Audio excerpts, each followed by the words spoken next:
Welcome in, everyone. Today, we're taking a deep dive into the alware market in Dubai.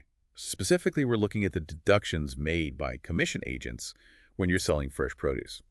It can seem a bit confusing, but we're going to make sure you understand everything so you can trade smart, as they say. Yeah, we've got this great document here called Standard Deductions by Commission Agents at Alaware Market for Fresh Produce Sales. And it's really going to help break down the whole process for us today. Perfect.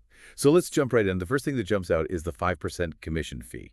I mean, is that just the standard? Couldn't exporters negotiate that down a little bit? Well, 5% is pretty much the market standard, you're right. But, it is really crucial for exporters to actually sit down with their agents and have a very clear agreement. Okay, yeah. And it's not just about the percentage, it's about understanding every single potential deduction. So you know exactly where your money's going. Right. So beyond that 5%, let's take a look at these other 9 deductions that are outlined here, starting with clearing and forwarding charges. Right. What exactly are we talking about here? So think of this as the cost of getting your produce through customs and into the market.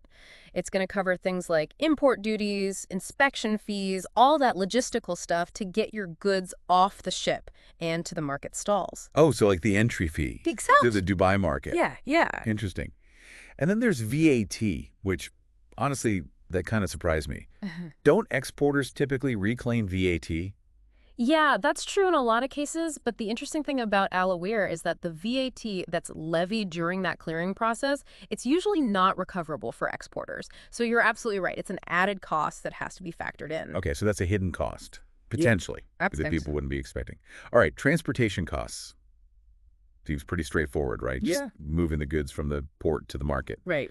But are there any, nuances here that someone might not think about? Yeah, for sure. I mean, it's not just about the distance, right? You've got fuel prices fluctuating all the time.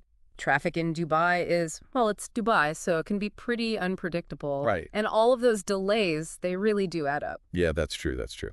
Okay, so then we've got parking costs and labor charges, which seem pretty self-explanatory. Yeah, I mean, parking is just literally the fee for your truck to be at the market while you're unloading. And labor charges are for the folks who are unloading, handling, preparing your produce to be sold. Right, makes sense. Yeah.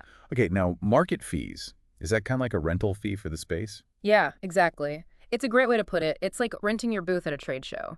You're paying for the space, the Yeah. security, waste disposal, all those things that keep the market running smoothly behind the scenes. So you're paying for the convenience of it all. Exactly. Gotcha. Now, storage fees. I imagine this kicks in if your produce doesn't sell right away. Absolutely. If you've got items that need to be stored before they're sold, those costs will start adding up. So yeah, it's like you're paying for a hotel room for your unsold produce. That's a great analogy. Right. All right, so we've covered the 5%, clearing and forwarding, VAT, transportation, parking, labor, market fees. Last one here is miscellaneous administrative fees.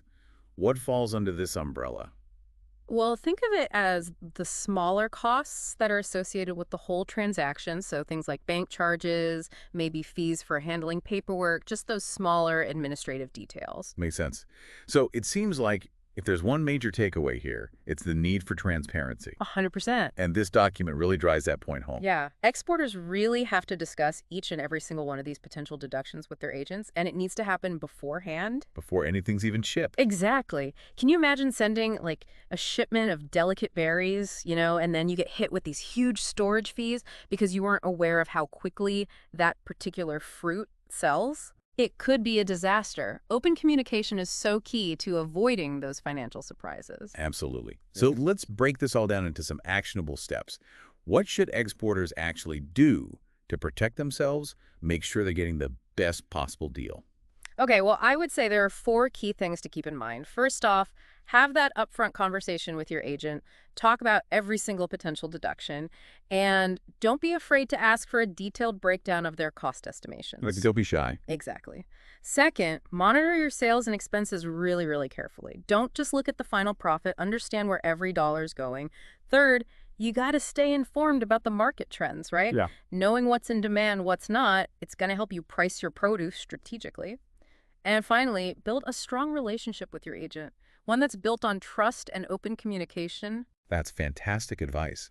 So we've covered a lot of ground here, really gotten into the nitty-gritty of these deductions. But here's a final thought for everyone. Imagine you've mastered all these deductions. You've got it all down pat. What other factors could impact your profitability? Oh, that's a good one. What if you're selling mangoes, for example, but it's suddenly the peak season for local mangoes? Mm, How would that affect your sales? yeah, And what adjustments would you need to make? that's a great point. Something to definitely think about. It really is. All right, everyone. Thanks for joining us on this deep dive. We'll see you next time. See you later.